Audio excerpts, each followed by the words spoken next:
Yo, everybody, how y'all doing? This is the Fair Catch Sports Show live for you on a Wednesday afternoon.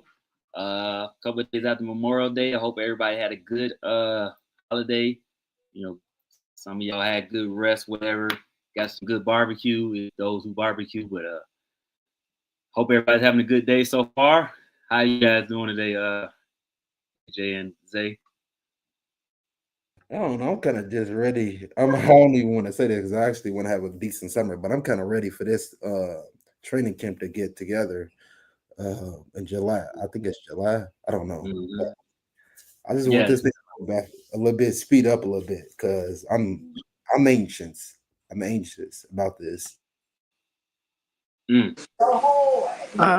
Same. I just want camp to get here, so we have something to talk about. I'm here getting my hair done, so y'all will see the black screen today for the most part. Yeah. But We all got stuff going on, so it's all good. but the show goes on. The I'm show still goes here. on. The show goes on. We appreciate those who are tuning in, man. We didn't do it live on Monday because obviously Monday was Memorial Day. Then yesterday had some stuff going on, so we're doing it today, which worked out for everybody for the most part. But yeah. So we'll get going. As you see at the bottom, everybody's Twitter handles at the bottom. So if you haven't followed us yet, please give us a follow. Also, make sure you're following Rage Juke Joint on all the platforms, especially YouTube, so you can see the live videos and X as well. So other than that, without further ado, we'll start with what are y'all thinking about the Bears OTAs? How you guys feeling about the Bears and everything they got going on? I mean, I don't really know how to feel because I feel like a lot of people are just like they'll come out here and say somebody had a bad practice, and then in the same breath of air, they'll say DeAndre Swift have a good practice. So Mm-hmm. like, I'm just like, man, like I'm not looking for these guys to go crazy. I'm just looking for these guys to. This is a learning period. This is Right. when you you get lined up right. These are basically like mental reps. These aren't like this is installment. This is what they should be doing. Like I'm not. If they say Caleb had a good practice, okay. I mean, it really doesn't matter to me. Like it's just whatever because they're not even in pads yet. We're not actually like nothing has happened yet, really. Yeah, I think it's crazy. I think people overreact a little bit, but also, I feel like a lot of eyes are on Ben to get Caleb right. You know what I mean? Like I feel like Ben's under more scrutiny than he needs to be as a first year coach, but that's because people have high expectations when they probably shouldn't. Yeah, and I just feel like when you're the Bears, and I know everybody gonna get tired of me saying this, but there has to be some type of reason to justify taking a tight end top 10, and we got to see that. It ain't no, oh, he's still lingering on from the injury. He's still doing this. Now, what I will give Ben credit for is how he addressed the situation with Mm-hmm. the Caleb stuff. He addressed it head on. That's what he should do, and just even though it's early, I'm not. I'm that's some stuff that should be said because when Eberflus, even with the Luther Burton injury, Eberflus would be like, no, he would brush it off, but Yeah. he's being straightforward about it. Good, that's what he's supposed to do as a coach. So it's kind of hard for me to believe that he could all of the things that we are, uh, and these are just words where we're hearing. It's hard for me to think that he's going to take a step back and not hold these guys accountable when it comes down to training camp. Mm. What did Ben say? I didn't see what he said um, about Caleb. What did he say? He was just talking. He was just saying like he know that there was some things said about the Bears about what Caleb said about the Bears and how his father felt, and Mm-hmm. he was just pretty much addressing it, and pretty much he put the icing on the cake, and he said that he would love to break that curse of um thinking that Caleb Williams' father thinking that Chicago is a place where people go to die, and that's all. Right. Those are all things he's supposed to say. That I Right. mean, why are you coaching if you're not here? Mm-hmm. No, that's perfect. I mean, I couldn't have said it any better than I would have said it, man. I don't know, man. I don't really care about it. I mean, I understood it. We talked about it. I think we talked about it on the last show, and there was other people besides myself and us bringing it up months ago that this is a possibility. Now it's coming to fruition. The one thing that still, I would say, befuddles me, that I'll use a big word, is people still trying to move the goalposts. Like, if the information is there, it's there. Now, what you decide to do with it, that's up to you, obviously. But it's like, don't try to act like it didn't happen. Because it happened. Yep. Now you got your personal feelings about it, but don't act like it didn't happen, or act like somebody. Cause I saw people like, I can't believe what's the name? The dude Wickersham, I think is his name. I can't believe he's trying to do this to Caleb. What doing? What? That's what his father said. That's what his father. It's just like like, what are we talking about? They gave him, Caleb and his father talked to this man and gave him these quotes. What are y'all talking about? He trying to throw Caleb under the bus? No, Caleb gave it to him. What are y'all talking about? That's what they said. And you know what's so crazy about it? It's just like the Bears, and I didn't look at it until now. Now that all of this information came out about him wanting to go to the US UFL or something like that. If you know you're gonna draft him, and you know that there's a possibility that, even though I like Caleb, that he gonna pull at, wouldn't you scout more quarterbacks when you know that there's a possibility of like him actually pulling it off? But like I said, that goes back to them not looking at other quarterbacks, because who's to say if something happened to Caleb, then freaking what? And you picked him, then what? Exactly. You ain't done your homework on nobody, and you just so enamored with this young man. But you know what I'm saying? It's like, let me see. Oh, okay. Okay. Oh, okay. Good. Yeah, we'll get on the next. I'm about reading what Elise saying. She's typing in the chat because it's loud where she's at. But if you know that, and apparently Ryan Poles was hearing this, why wouldn't you do your homework with the other guys? I get it that you love Caleb, fine. But knowing that there's a possibility, you should be like, all right, you should always have a backup plan. Yeah. That man had no backup plan. He just, hey, I'm going with Caleb. So what happens, like you said, if something happened with Caleb, what was your backup plan? You didn't have one because you didn't talk to nobody else. Hey, Julius, check this out. You remember when the Celtics drafted that player? I can't remember who it was, and something ended up happening to that guy. It was Lynn Bias.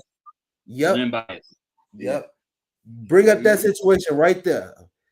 Prime example. This Lynn Bias. You never know. That's what I'm saying. Like, just like that whole thing, and like it's just I just don't get it. And then when you talk about the infection that he has over, even though I think the kid can be solid with Ozzy, I don't get that. I don't care what nobody say.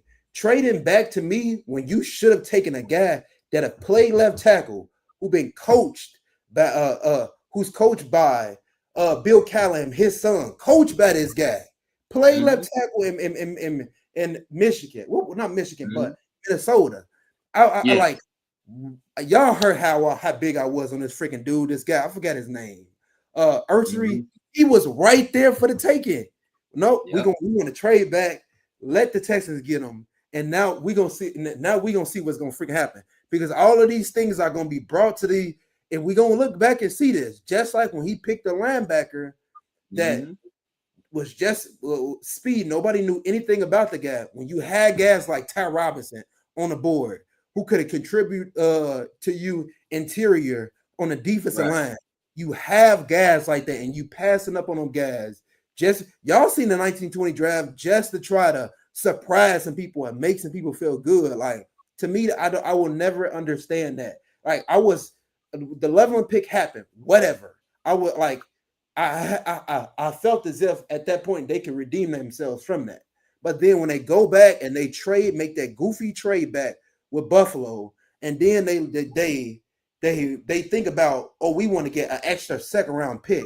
Mm-hmm. Why does that freaking matter? You're gonna be picking in the third round anyways. You can get it's deep at the defensive tackle position. Why not saying you don't like Shamar, but why does that matter? Take the best player available on the board that can contribute to the team, and then you get somebody in there that actually played left tackle at a high level and that's been coached at a high level. Right.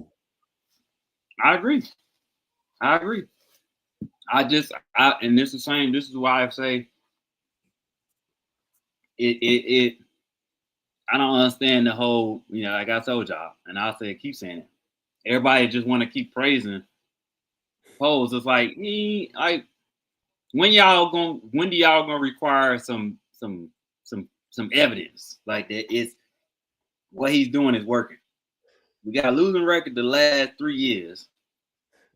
I mean, you made some emotional draft picks. Like when is it all gonna come together? Is it gonna come together this year? We hope so. But what if it doesn't?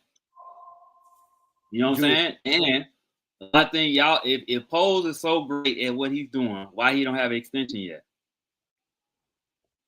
It's the funny thing about it's the funny thing about all of this. I joked around a couple of weeks ago thinking like Money Guy was the best pick I liked that day. I will give him props on this. I did like the Newman. I do now looking at Newman, I really do like the Newman pick. I do like that. But the linebacker pick, to me, the linebacker and then that trade back they made, and what was it in that fourth round that led them to get the Hippolyte. To me, that I think we got a fourth round pick back. I don't know which trade it was, but to me, I was just like, I just didn't get it there, man. Like I was just like, golly, like you could have had Blue, you could have had Robinson, you could have had so many other guys in that situation that you could have had, even or the freaking edge from Boise. You could have had all of them get one of those guys instead of going back trading to get a linebacker because he's fast. And I don't even believe that this was a Dennis Allen pickup. I don't believe that he was pounding the table because we always say that about freaking Ryan Poles and all these guys turn out to be bad. So I'm not trying to hear that. Oh, that was you remember the Valus pick? Oh, that was a Justin Fields pick. That wasn't no freaking Justin Fields pick. Stop it. They picked Valus. He picked Valus just to pick Valus because he thought he was. But now we know that though. I mean, now we know that though. You know what I'm saying? At the time, we thought that's what it was, but now we know it ain't. That wasn't what it was. It was him picking somebody off his emotions. Like, this is what I want. This is who he fell in love with. So, that's revisionist history. I'm glad you brought that up because that's a perfect example of what we thought it was, what it really was. You know what I'm saying? What really was is he picked a guy that he fell in love with, and instead of getting somebody that could really contribute at the time, he got somebody he felt like he had really grown fond of. You know what I'm saying? So I'm glad you brought that up. But Elise brought up she mentioned that Albert Breer was talking about Caleb and his body language. So apparently, and I'm looking at, I kind of try to look because I ain't on Twitter all day. I'm not gonna lie to y'all. I'm taking a break from it because I don't know. Anyways, but it's saying so. Somebody put notes in. It was brought up that Ben showed him tape of his body language last year, and he wanted him to get up faster instead of rolling around on the floor and on the sideline like he was last year. Good. See something so like, yeah, he knows that like he had a bad like offensive line, but like he doesn't want him rolling around on the floor like that, and I have to agree. But that's what I'm talking about. That's literally what I'm talking about. Like, great. I heard something that he was saying that he held Cole accountable because Cole wasn't lining up right. Good. That's what he's supposed to be doing. It's Like, I just don't understand that, and I just don't understand why we neglect that and we don't have that. That's what should be happening. Yeah. I told y'all. I talked about this weeks when we hired Ben. Even before we hire Ben, those players gonna know the first time they come in that boy. They gonna know the first time they step in the training camp. They gonna know the first time they step in the mini camp how this thing gonna roll. The players will tell you. They know firsthand. Like, bro, I don't know. I just feel like that I noticed that last year. I'm like, his body language is kind of low key terrible, but like when I said we lacked leadership last year, that's what I meant. Like, who was leading this team last year? Like, who Nobody. was stepping up as a leader of this team? Nobody last year. Nobody. And I'm hoping that Ben instills that in these players this year, and he gets people to step up as leaders for this football team, because you need that too. It can't just be the coaches; it's got to be the players too. Mm-hmm. Everybody kept saying, and the players got to be allowed to step up too. Yep. You can't if let's say the leader in the room is, I'll just throw a name out. Let's say it's Tyson Bagent with the loudest voice. Let him be the leader. If it ain't Caleb, it ain't Caleb. It is what it is. Everybody ain't meant to be a leader. Some guys just go out there and play and that's it. Everybody ain't meant to be a leader. So y'all, to me, trying to force Caleb to be a leader, if he wasn't ready, he wasn't ready. There's a lot of quarterbacks out here. There's a lot of quarterbacks out here that don't speak much. They don't talk much. And that when everybody points to leader, they think about, what is he like in the huddle? Is he really a talkative guy? There's a lot of quarterbacks out there that are really freaking good that are not highly spoken when it comes down to people quoting that as a leader. So I'm not like, man, I always feel like you got to grow into becoming a leader. I always feel like that. Yeah, for sure. I feel like perfectly stated. You just said you got to grow on. Some people got to grow into it, man. Honestly. Yeah. So while we sitting there trying to be like, no. Dude, like they said, he said, Albert Breer said they gone over how to carry. They told Caleb how they would like him to conduct himself as a leader and a franchise quarterback. Of course. Yep. Because he didn't have it last year. He wasn't ready. He was not ready. They gave him a captain, a C on his chest when he was not ready to be a captain. And you had people even trying to, and I'll say he wasn't ready to be a captain. You have people even trying to say that, Cole was a captain. I'm like, he's not a captain. Like, these are like, we don't have really much captains on this team. Like, and I just get that. I think also it had a lot to. I think there were people. I would say I feel like those people that tried to be leaders, but they were micromanaged by Blues. I feel that. I feel like there was a lot of micromanaging going on, which led to a lack of leadership. So like you kind of micromanage and tell people how to lead, then they're gonna lead in their own way. You gotta allow people to lead how they lead. Now Cole may have been trying to lead. Rome may have been trying to lead. We don't know TJ Edwards, but if you're not allowing them to express themselves how they should, then, you know what I'm saying? Like, it is what it is. You're going to get what you get. Yeah. You know what I'm saying? Yeah. I agree. Oh, my bad. Sorry, Julius. You good. Go ahead. Oh, you finish. No, I just feel like we talked about it on the show, and I remember when there was a whole debacle when Caleb was talking, when he was still in college, and he talked about his dog, right? And remember, I said I had a problem with that being the first thing he said. Yeah. I agree. I think so that's acceptable. Right. So now, as you go through the season, what happens? He's not the leader y'all thought he was. Well, he showed y'all before he made step foot in the NFL locker room. He showed y'all he wasn't ready. But people want to argue, no, you tripping. No, I'm not. That man mentioned his dog first before he mentioned his teammates after they just had lost a tough game. What? That ain't no leader.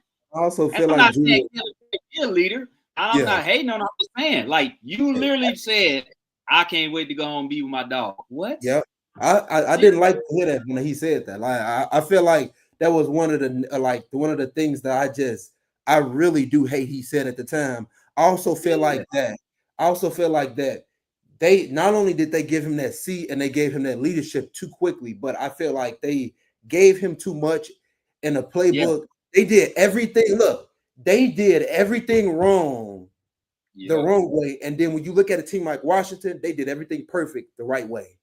They did Yep. everything the right way. Everything. They let Everything. Jaden. They let Jaden mature into the leader. They let him lead by the way he felt comfortable. Because they had other leaders, Zach Ertz. They had Bobby Wagner, other people too. Yeah, I'm forgetting some people, but those are just two that come off the top of my head. They were the leaders, and then they allowed Jaden to come into his own. And then by the end of the season, Jaden was the unquestioned leader. Yeah. If y'all saw the whole it ended the Tampa Bay game, they was talking about it in the game. Jaden, Bobby Wagner and them was smiling from ear to ear, talking about how much a leader he was and all that stuff. Man, they had that man back. You know what I'm saying? 100-fold. They knew who their leader was. He was the unquestioned leader by the end of the season. That's what I'm talking about. It's like You know what I'm saying? that team. Like that's why everybody keep talking about these weapons and stuff like that. That's great and all, but I'm more so focused about the run game. That's Me what I'm too. more focused on. That's to me, that's the tail of it all, because if we can run the ball, then it sets up a lot of things in the past. And I feel like that will get a lot of pressure off of Caleb, and that'll be great Yeah. for him. That's why I look at a guy like Manungai, and I think he can make an impact. I don't care where he was freaking drafted. He had 0 fumbles in freaking college. I think he can make an impact right off bat. Him, Sean, and Swift. I think those guys can make an impact. I really do believe in Manungai though, but I think getting the run game going, I think is very, very important. I think I just think we put so much emphasis on the passing game and all the weapons. Leave that stuff away. We need to be trying to establish a run game, because the Bears haven't truly had a run game since really since we lost Justin. But if you really since we freaking lost Justin, since Justin got traded away, it became much harder. And I think you got to use his mobility too as well. Yeah, he do. He does, man. And I think in the last part they said that they've been having Caleb watch film Matt Stafford to work on his throwing mechanics. I mean, that's awesome. Good. I mean, he probably can learn something from him. You know what I'm saying? Like because I mean, I think we talked about this here recently. Like Caleb did a whole lot of playing off his straight talent, his physical God-given talent. He didn't play a lot of quarterback. He was playing a lot of physical. Like my arm is stronger than most. I can do what the hell I want to do. But there was a lot of times, instead of playing like taking the easy things, he want to try to force it because he knows he can make the throw. Well, you missed a lot of throws. You missed a lot of deep throws. You missed a lot of intermediate throws. A lot of that. A lot of easy throws because you wasn't playing quarterback. When you should have took the short throw, you try to force it, and then you miss way over guys' heads and all this other stuff. So I get it. Hey, work on his mechanics. He needed it because clearly he was playing straight off talent. It's obvious. Blind man can see that, but people get so enamored about, oh, he made this throw off one leg. So what? What about the other throw? He had plenty of time to air mail to 10 yards over whoever's head it was. Like he has stuff to work on. You know what I'm saying? So there's nothing. Oh yeah. There's nothing to like. You can't get mad because somebody says he has stuff to work on, because he does. And clearly, Ben, Declan Doyle, and the rest of the coaching staff feel like he got stuff he need to work on as well. So all y'all just trying to protect him and come to his aid and all, he don't need that, because coaching staff ain't. They holding his feet to the fire just like they hold everybody else, just like you said. And I like that. I like the Eric Bieniemy was when they were doing the little drills and rookie mini camp. He told them to get upfield. What you looking at? Don't look at the ground. You know what I'm saying? Straight this. Ben, he's stopping the play because the man ain't lined up right. Nope. Do it again. Redo it over again. Do it again. Oh, you know what I'm saying? Like, hey, look, we gonna go into the play right. We ain't moving forward into the play the right way. Which I like that. That's fine. And it's not him just screaming at Cole just to scream at Cole. He's screaming at Cole because he feel like Cole should know this.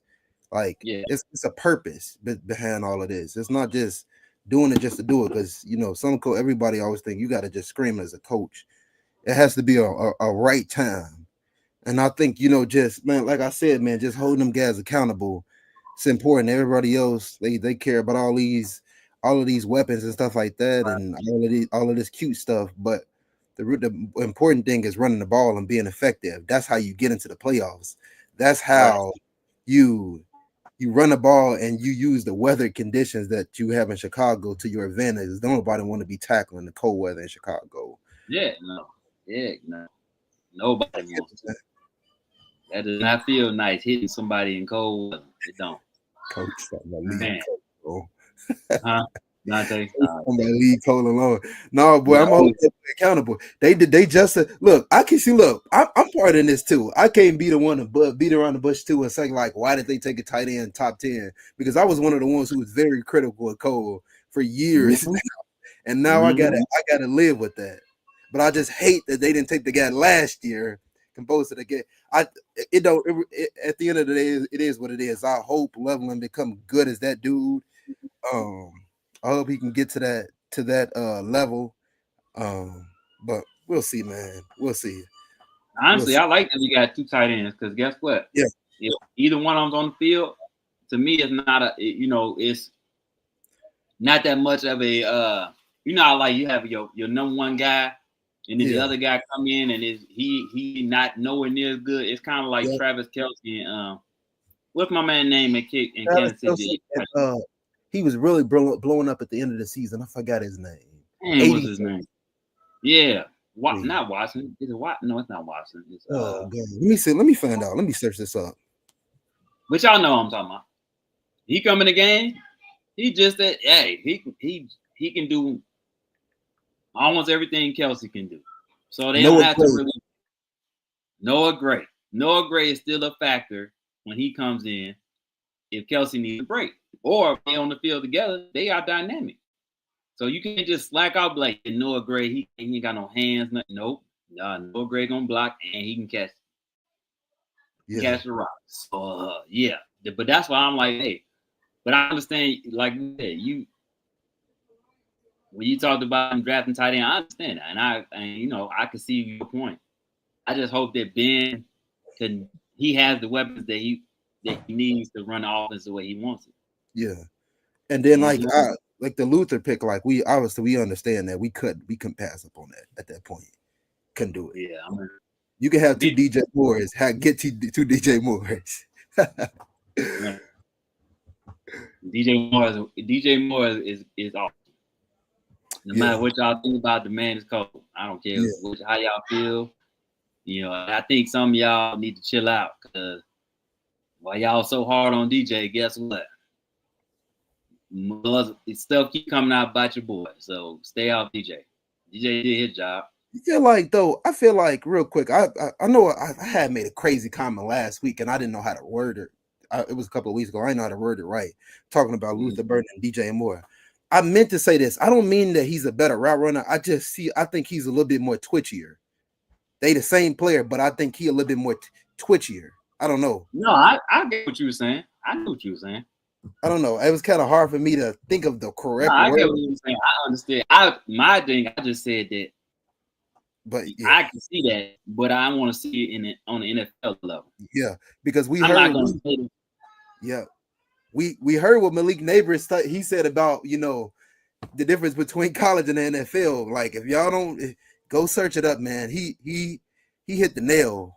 I'm talking about when you think you got the hand on one guy, it's not going like that in the NFL. I think that's an important wake up call for a lot of rookies, receivers, man, coming into the NFL. Right. Yeah, it is. Oh, okay. I found what Albert Breer was saying. I found some of the stuff he was saying. But that's good that they got him watching Matthew Stafford, though. That's what they should be doing. Like, to me, this is what they should be doing. Like, I'm not enamored by it. It's just whatever to me. Like, this is their job at this point. Mm-hmm. Like the First play of one game, he turned to the left thinking the motion coming when it actually comes from right. Oh, okay, gotcha. So, yeah, I'm just reading what they said. But basically, yeah, he got some stuff he got to clean up. That's awesome. Yeah. That he wanted to work on pre-snap procedure and his body language and stuff like that. So, Albert Bria put that out. Yeah, that's what he said. That's what he said. And Caleb welcomed it, and he's working on it. So okay, that's what you want to see. That's what should be happening. Like I don't get some of these fans, man. I seen some things a couple of days ago about some fans trying to justify them taking that freaking linebacker. I don't care how fast the dude is. He better be your starting Sam linebacker come the start of the season. I don't care. Because we just drafted special teams players in the 4th round. Can't be doing that, man. It's a no-no. Hey. We started the show talking about Ryan Pohl, so we'll see what he do, man. We'll see what these that pick really is. This is one of the most important picks to me at that moment. Like they had to get it because there was still very high level players on the board. Mm-hmm. Yeah. I didn't expect it was. But that's what I'm saying. It's about time for the proof. We need evidence, man, that proves that a lot of these picks, most of these picks were worth it. Yeah. Because we ain't really seen it. Yeah, we seen flashes here and there. But man, we need to see a full year worth of good football from these players that we drafted. Yeah. I tell you what, Braxton, yeah. You don't see they put a whole lot on Braxton, man. I hope I don't know, man. I don't know. They put a whole lot in play. You gotta I just hope those guys I'm not asking for him to be crazy good, but I hope he come around. I know he's been working.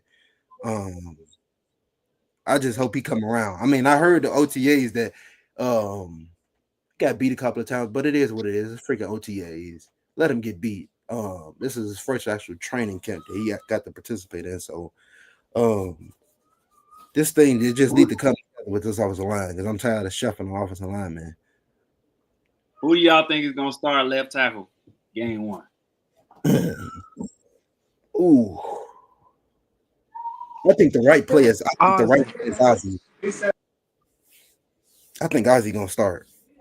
Y'all both say Ozzie? Yeah. Yep.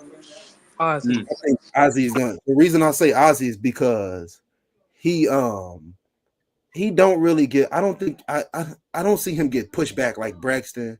I think he got a strong anchor, but I think I do have some concerns with him. But I feel like that's the right play. I feel like Karan, he still need to come around a bit. He's still more of a developmental guy, but I think that's the right play. I think him being at left tackle is the right play. So how do y'all see the depth chart then at left tackle? So obviously both of y'all said Ozzie. Who's following? Who's behind Ozzie? It depends because what is Braxton gonna do? I think he might be second, and you might have Karan third. Mm-hmm. I think we got that.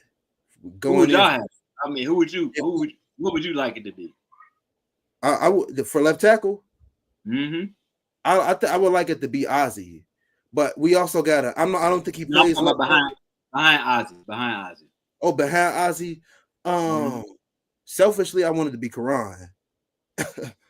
I want him to be that good.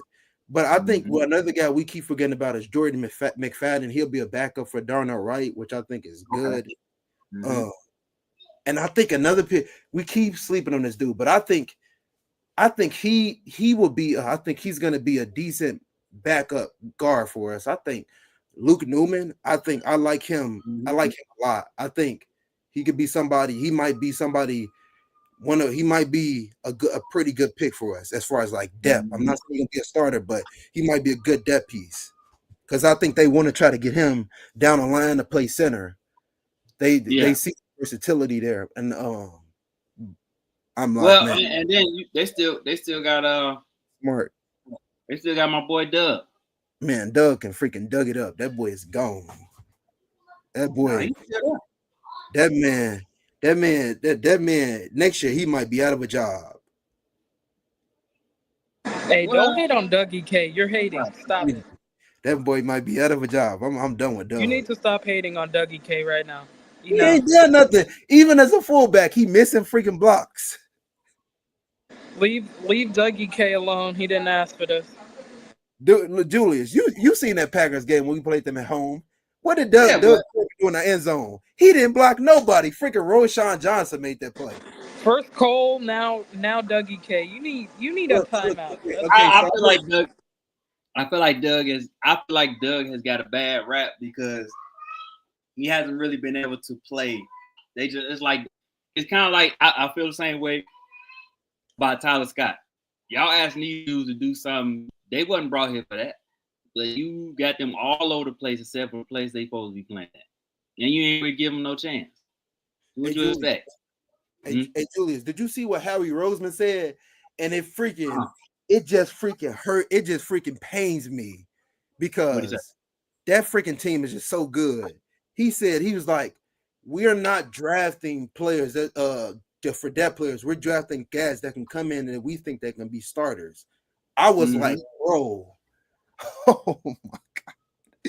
I wish we had a guy like that at the helm that just understands that every pick matters. Just they got the guy from Texas that was a right tackle. They got him. Like, bro, they got Ty Robinson literally like 4-5 picks after the Bears pick. Like, bro, like they just, and that's why I keep saying this is why you go out there and you pick extra defensive linemen, because guess what? If they ball out, guess what happened? They get a big deal, more competition there. Boom. Mm-hmm. But we don't think like that. Yeah, I mean that's why Howie Roseman, Brad Holmes, who else is real good GM. You know who else is really, really good too? That needs to got a really good GM. Tampa Bay got a really good GM. The Rams need to get a lot of that team, bro. Man, that team needs to get that GM. Nobody talks about him a lot, but to me, that like him and it's got a really good GM. Washington GM as well. Washington, yep. The Ravens GM is pretty good. Oh, Eric DeCosta been around for a while. He been like that. So you know those are really good GM. Like Pittsburgh. I like them. Pittsburgh. He's decent. Lately, he been him and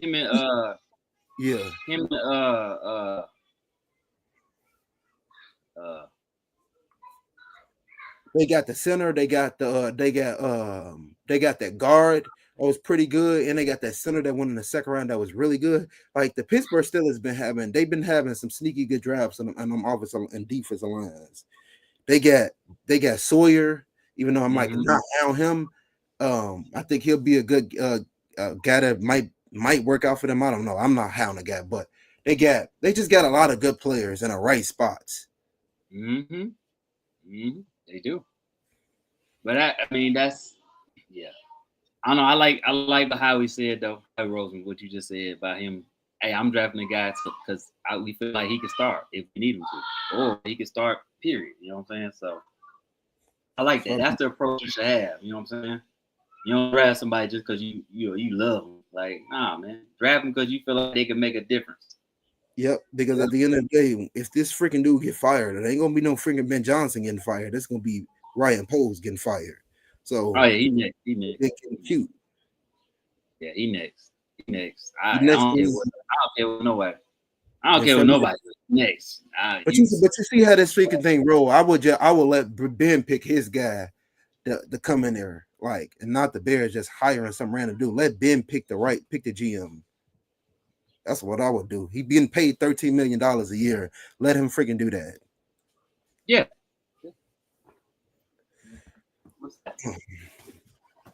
Okay, yeah. No, I. So we're gonna see, man. I don't know, man. We go, yeah. I'm just looking forward to it, man. I want to see. I still feel like, regardless of how people feel, DJ still gonna be the number one guy. Say what you want to say. Ain't gonna be wrong because he's still. Hey, Julius, you froze up. still a guy. No matter how you guys feel about it, he is a guy. Yeah. You know what I'm saying? You don't got like the man's cold. And I saw a tweet, man. And credit to Tony the Pod Boss, right? Because it was his tweet.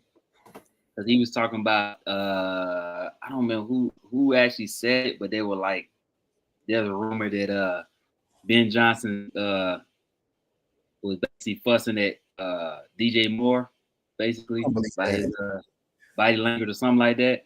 I don't know. And then Tony was like, he feel like Ryan Poles just putting that foolishness out, and I was like, you know what? I wouldn't put it past him, man. I wouldn't put it past him. Yeah, but you know what's so funny?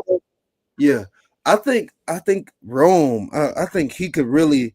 I don't know. I keep feeling some sneaky feeling that Rome is gonna be like really good this year. Like I feel like he's getting lost. We keep talking about DJ and Burton, but like we don't talk about Rome enough. I think he could have a good year this year. He might even eclipse 1,000 yards this year. But I don't know. I think the sky's the limit for him as long as he put in the time and put in the work and freaking be in the right spots, please, Rome. Yeah, no, I feel like Rome. I feel like Rome will. I feel like he have a good season. I do. Yeah, I do. I just. But at the end of the day, I still feel like DJ's still gonna be the guy. Yeah. You know what I'm saying? Because Rome's gonna get his chances. He is. But I still feel like DJ will still be the number one guy. I think both of those guys can clip 1,000 yards. Oh yeah, for sure, easy. I mean, in a perfect world, if everything go right, which is hard to ask for as a Bears fan, this team should be in range to win at least 9 or 10 games. That's you will hope so, man. You will hope so. I don't know, man. I like the tough. That schedule's tough. Yeah, I think it's tough. I like it though, because when is it gonna sink in for the Bears? When is it gonna ever get easy? It ain't gonna never get easy. So you might as well take the eggs while you can. The Lions started off 1-6, if I'm not mistaken. That team came back and won a lot of tough games. That's how you prove your stripes. Because if it don't start now, when is it ever gonna happen? No, you're right. They so got good. You gotta go through the fire, man. Yeah. You gotta go through the fire. So if they flop, then that's on freaking them. You can't argue about tough coaching, and then don't go out there and execute. Yeah.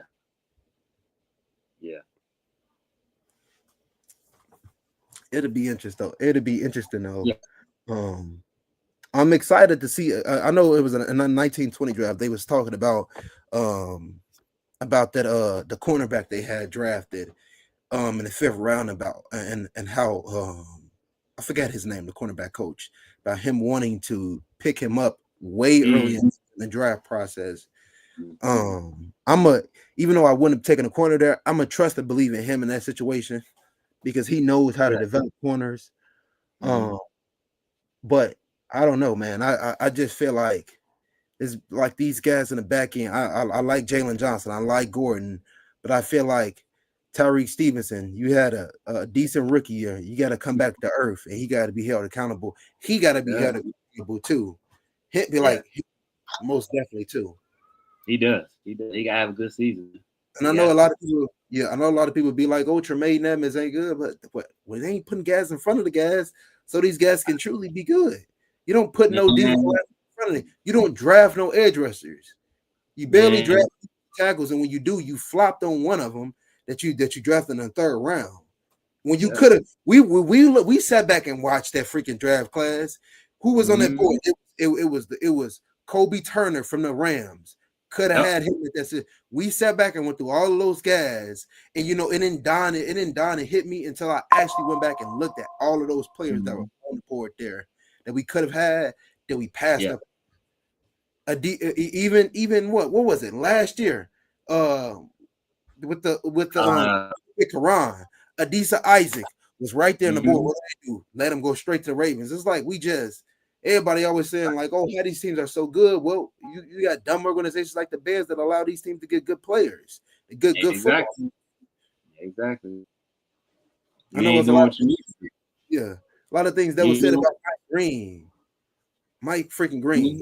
And we got the Muffin Man George, who won't even allow us to draft that dude because of a situation that we don't even know if he freaking committed it or not. Like, y'all know how freaking anti-George is with this stuff. Like, that's an issue. It's just the way they do things is just so backwards. And then when you got obviously the situation that we had previous week with Keenan, he should have had addressed that media there, buried it in a hatchet, it would have been gone. But now you freaking postpone it to this week to where it has to, and he can at this point he cannot deny it. He got to own up to it. He just got to own up to it because it's no way to hide from it.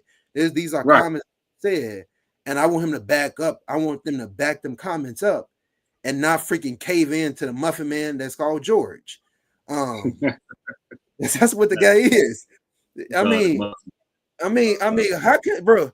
Like I wanted Mike Green so bad, and it's just like, no, we don't want to pick him. We don't want to draft him because of sexual assault allegations that were pinned against him, and we know that maybe it's true, maybe it's not, but we know sometimes these things are weird situations and they have a weird way of working themselves. But what happens if it's not freaking true and he turned out to be freaking good? Then you got to freaking live. You traded back to get an extra pick. Why not take that chance on him? It's like, what are we doing? Take the chance on him. That's what this team needs. And then I've heard something somebody said about Ursari's character issues. Let's start drafting guys that's got a freaking that are crazy and that got character issues because you coach those guys up. When are we going to get to that point? Right. Yeah, that's true. That's true. You done crying, Zay? We got the Muffin Man in charge, and that's George McCaskey. You done crying? Why are you Julius, crying like Julius. Yeah. I want to go to training camp and play the song. Yes, I am the Muffin Man, the Muffin Man. Right to George Goofy Butt. Because he plays a role in all of this too. And he plays a role in the softness of Ryan Pose. And when you got him sitting back crying about freaking getting back cutting a freaking undrafted safety, like cry me a freaking river. We should have drafted Dan Jackson. Yeah. But you know what? You know who got him though? Look. Got him though? Yeah. Bro, he about to be goated next to Brian Branch. Don't hate. But you know what Ryan Pose do? I want to hit, hey guys, I want to trade back. I want to get running back. I want to get linebacker. And I want to. The crazy thing is he didn't even really trade back for a running back. He just waited till the 7th round to take a running back, which was kind of stupid. Wow. But that's what I'm saying. Every time he trade back, it's been bad. It has been terrible. Every freaking time he accumulate more picks. It has been terrible. He traded back in the first round, in the 4th round.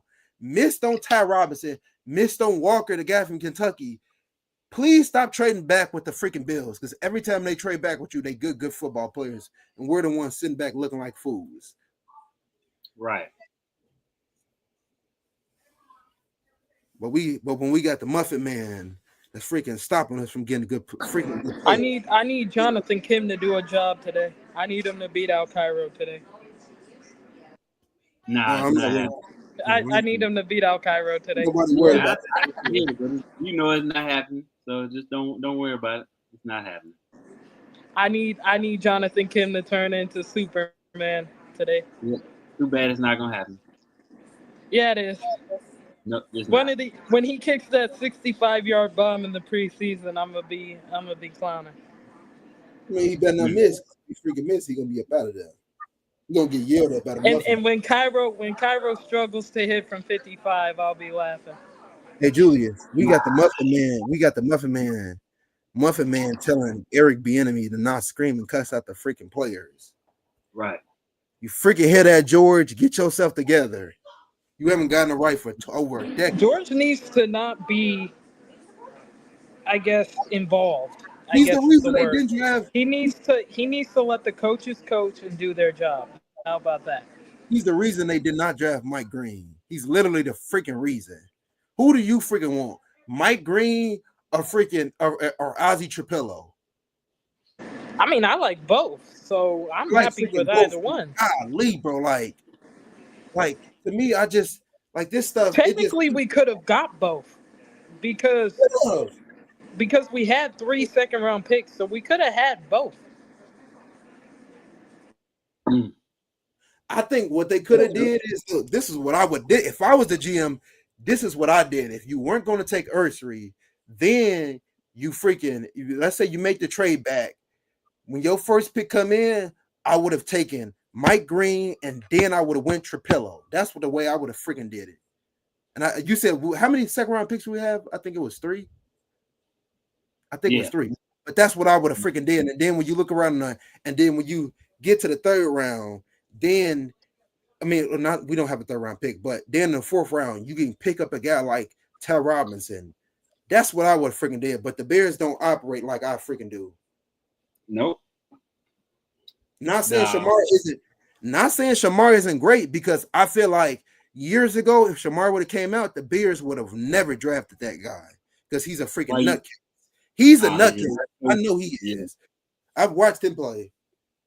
Yeah. That's seen that guy. Yeah. Well, hoping they can rein him in. Use some of that energy to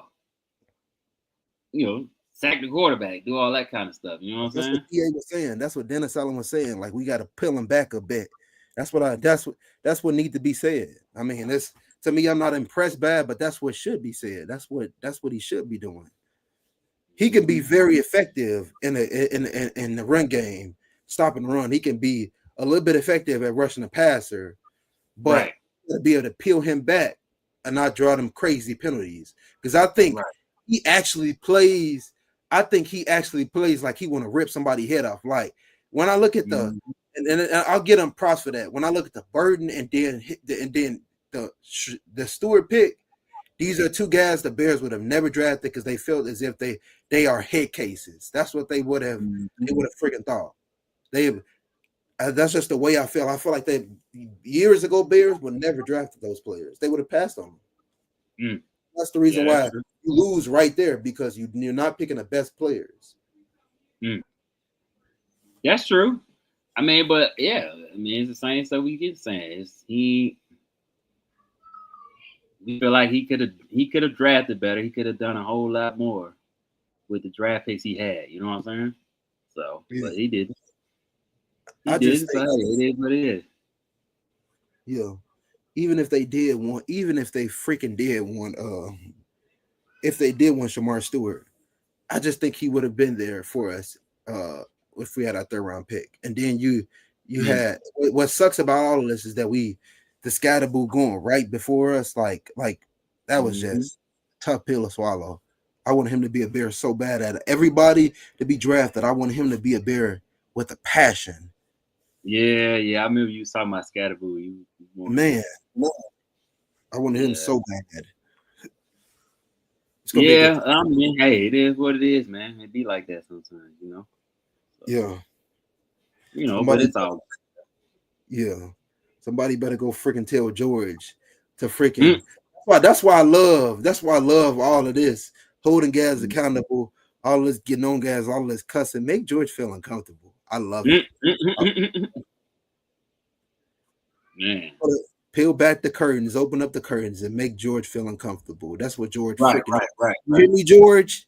You hear me, Muffin Man? Need to get it together, buddy. And George needs to focus on selling the team. That's what he needs to focus on. Sell the team.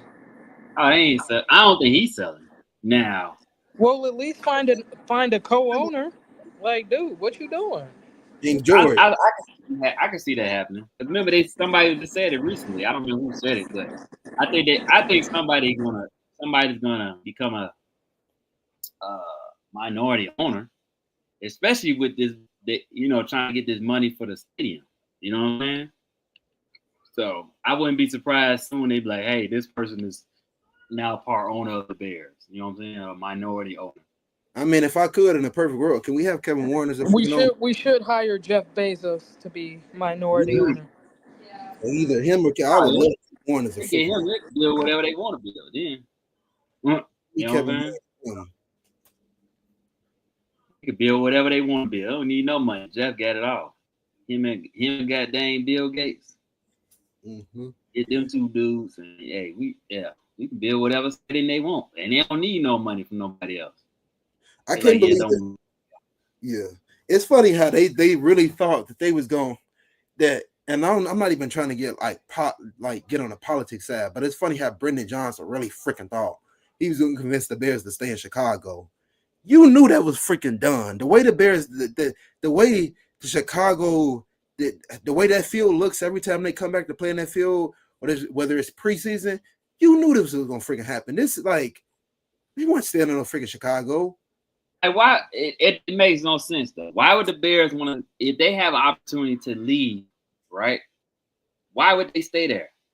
I saw a tweet somebody perfectly said it. The Bears, what's her name? Beyonce just had a concert and the Bears made no money off of it. Nothing. Nothing. Not a dime. They ain't get a dime. So if I'm the Bears, I don't blame you. No, I'm out. We ain't get no money off this. Oh yeah, no. Nope. That's what I'm saying. Screw them. They need to be moving. And plus, it's not like the politicians are making it easy for them to build a stadium in Chicago. I mean, the White Sox run into the same issue as well. So it's like, hey, why not go to Arlington Heights? And I heard Arlington Heights is trying to pitch the White Sox to come out there as well because they got all that land out there. Man, they're really over there. Boy, oh my God. Hey, if the White Sox move out there, boy, it's really gonna be some people mad. Can we get the Cubs out there too, man? Nah, they don't need to move. Wrigley's good, man. And they finna get the All-Star game in 2 years. So all that money, they straight. They don't need it. They finna get all that money for the All-Star game. Yeah. Speaking of Wrigley, man, them freaking Cubs, man. Talk about them. Cubs up. Right. You know, we are now what? You're right. They top 5. They top 5 Major League Baseball. They trash though. It's all right. They got the best. They got top 3 best offense in the MLB right now. They are 13, 14 games. They have the best offense. Ain't nobody care, bro. They ain't better than the Tigers right now. So they have the best offense in baseball. That's they got the best. You know, the best offense. Tigers are the best team in baseball. Tigers is the best pitcher in baseball. At least you know what's so funny? You know what's so funny?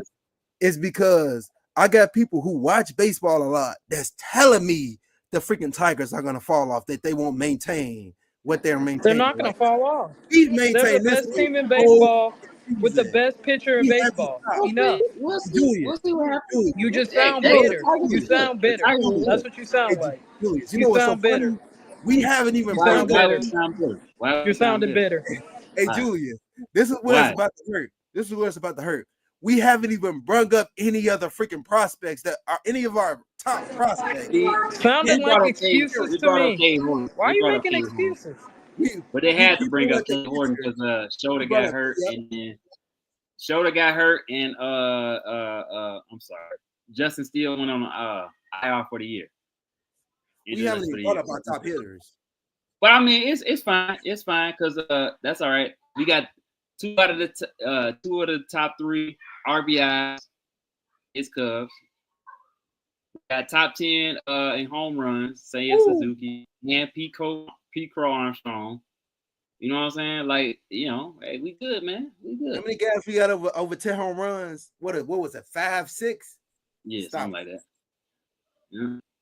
Yeah, sure do. About them Cubs, but we good, man. We ain't worry about it. We good, man. It's all right, man. The Tigers are good, man. I'm not gonna hate on the Tigers for real. Yeah, they good. They good. The Tigers are really good. They are. So, you know, I give them props, man.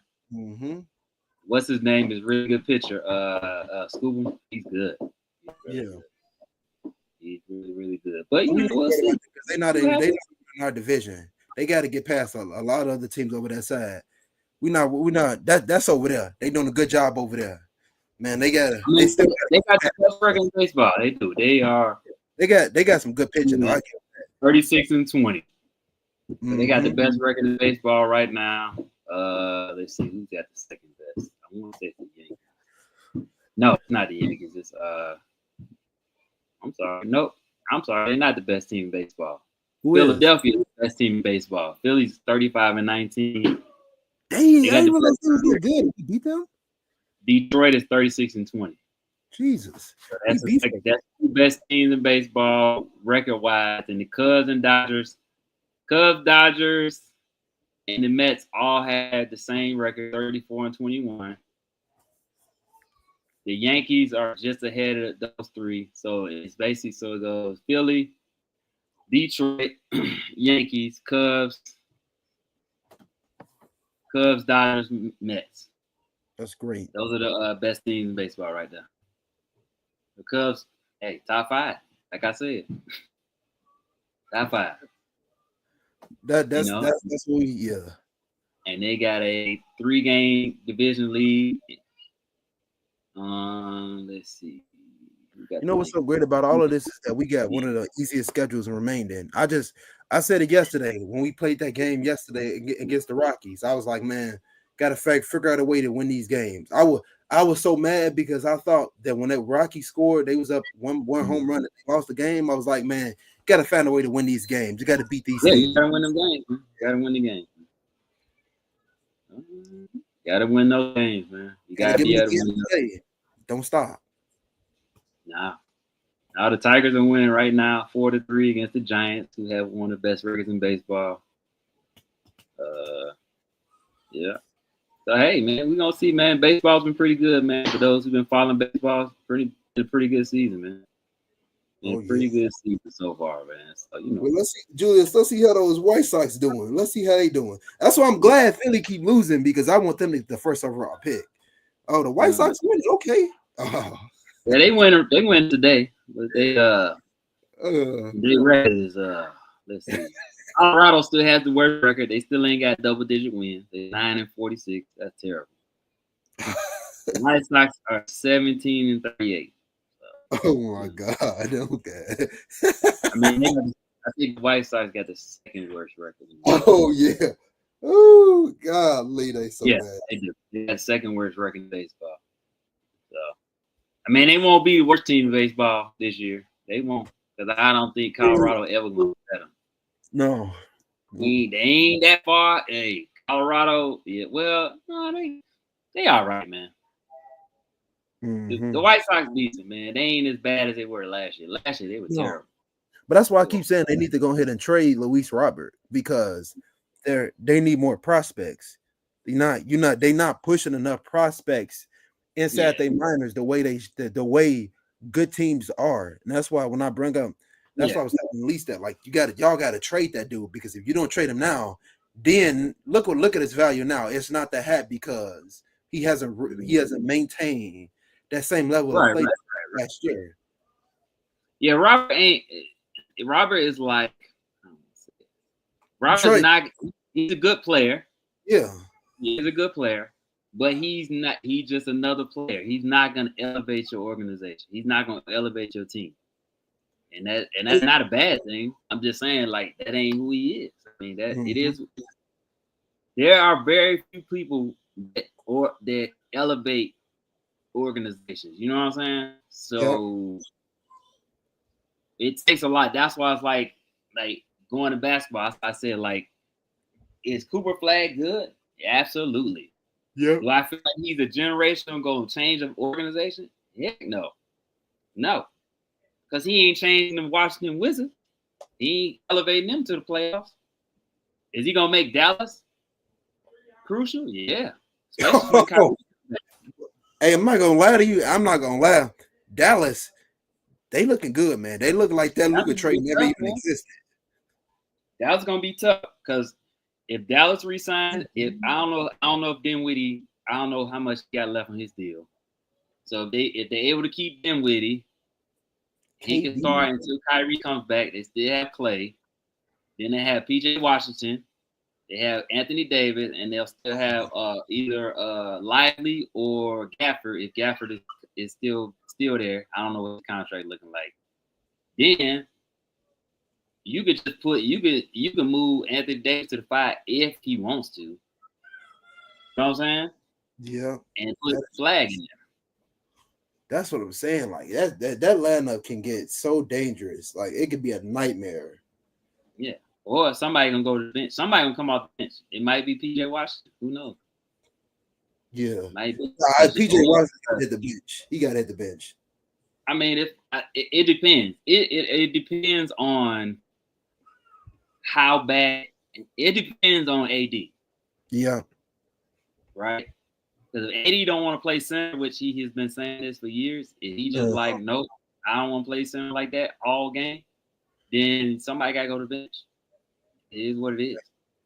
Somebody got to go to the bench. And honestly, so when Kyrie comes back, let's say you got Kyrie Irving, Klay Thompson,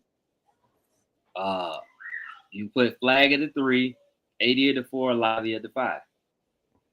Washington got to come off the bench. Or you gonna bring Cooper Flag out the bench? You gonna bring him off the bench? I don't know. I doubt it. The number one player, you're gonna bring him off the bench.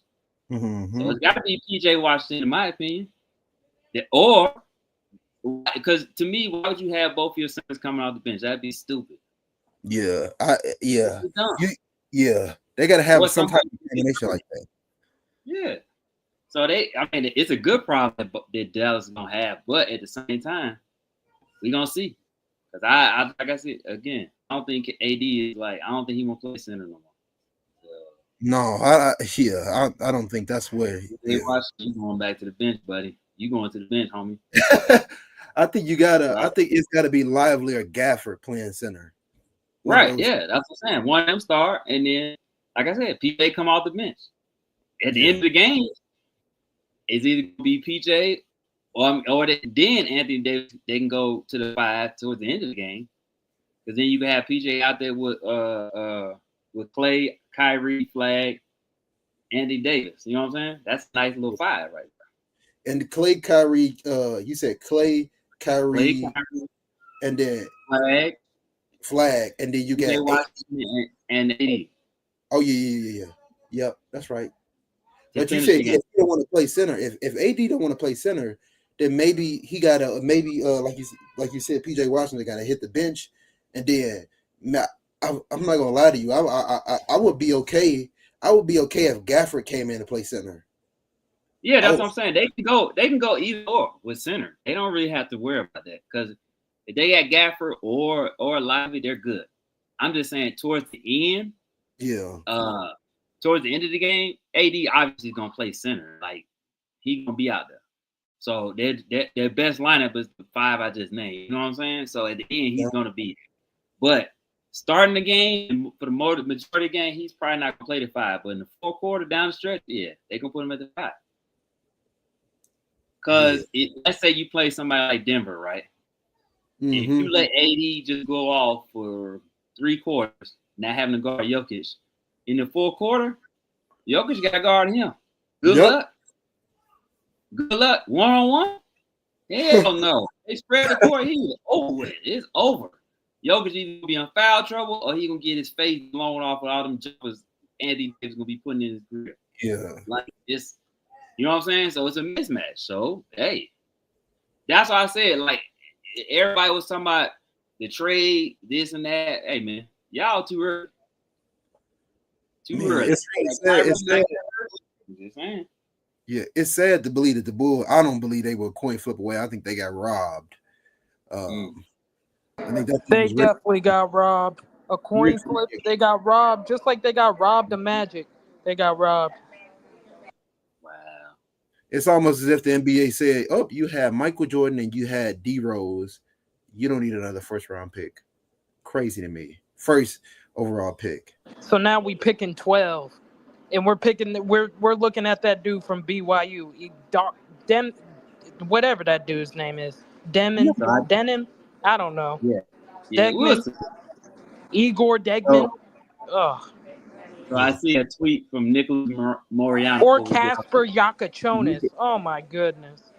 So Nicholas Moriano, his main takeaway from today's practice, he said, main takeaway from today's Bears practice is that Caleb Williams had a tough time throwing in the middle of the field when Tremaine Edmonds was covering the intended target. Good. Williams tried targeting Devin Duvernay, but Edmonds got an interception. Jaquan Brisker got an interception on Williams after he tried connecting with Rome in the middle of the field. Edmonds was again in covers. Good. This is what get these mistakes out now.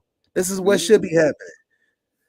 This is literally what should be happening. I mean, But you know what I like about that? It's Edmonds. It's just like I said.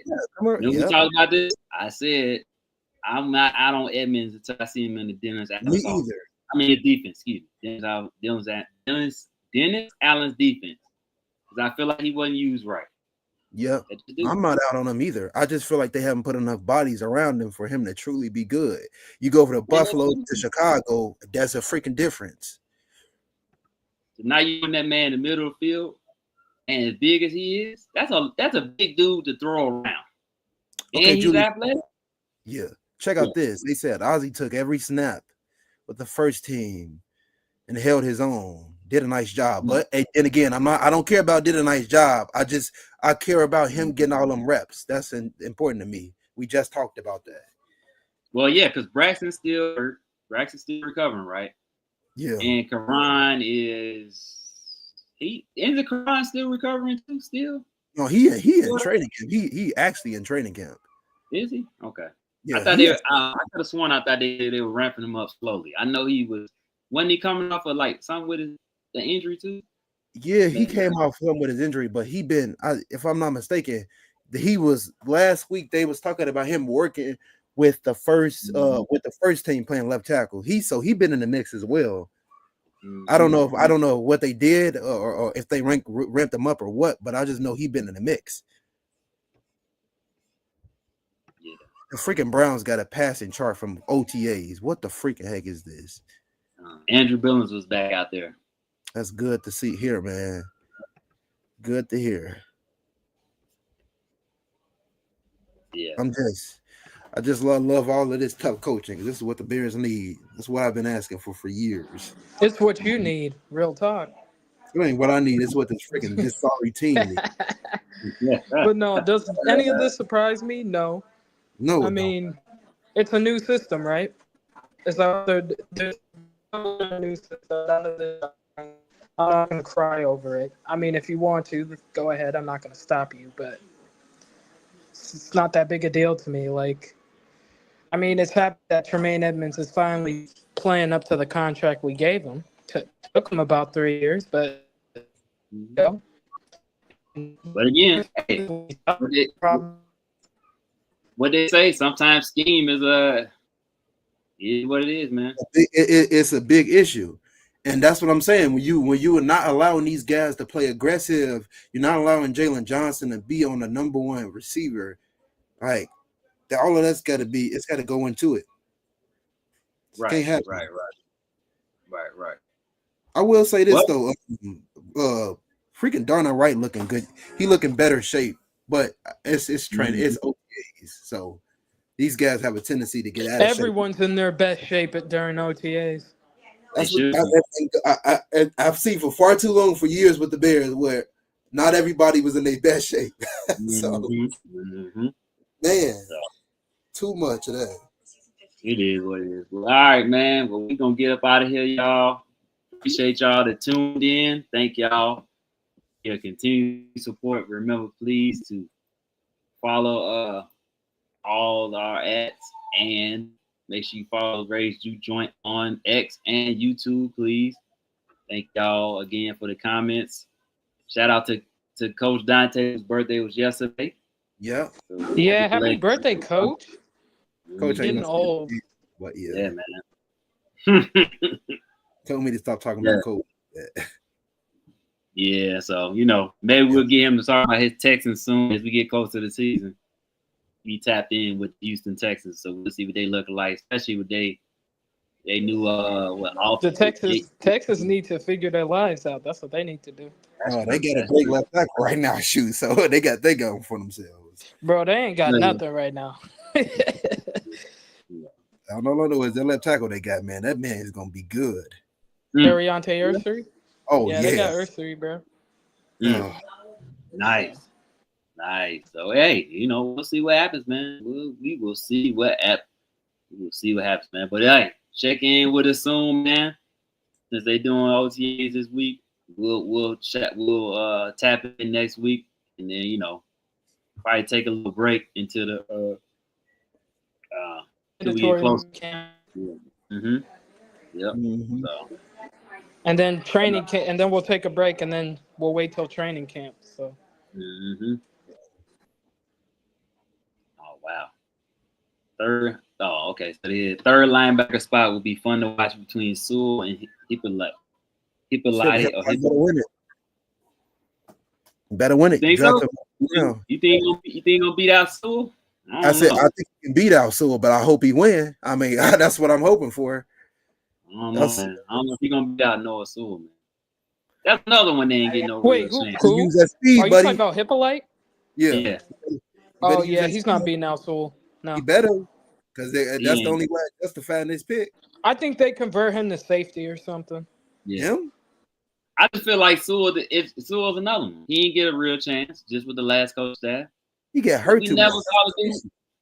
Yeah, but he never really got a chance. He was on special teams. Yeah. The man lived on special teams. He never really got a chance to get out there. So hey, again, we'll see. I at least I think Sewell wins the job. Honestly, I do. But we'll see. We'll see what happens. We got a long way to go. But yeah, it'll be interesting. It will be interesting. I can't wait to see. Honestly, I can't wait to see what the defense will look like with, like you said, I think you mentioned Jalen Johnson a couple minutes ago falling the number one guy around. That is going to be different than what we've seen since he's been here. So Speaking of Johnson, we got Ben Johnson talking on the podium, folks. is he? Yep, right now. All right, well, we'll go and close so y'all can go watch his press Right. conference. We'll holler at y'all later, man. Y'all have a good week, man. Hey, kids out of school today for me, so hey, my summer starts tomorrow. I will holler at y'all. Peace. Quit being a freaking muffin, George. Peace. Right, George. Quit being a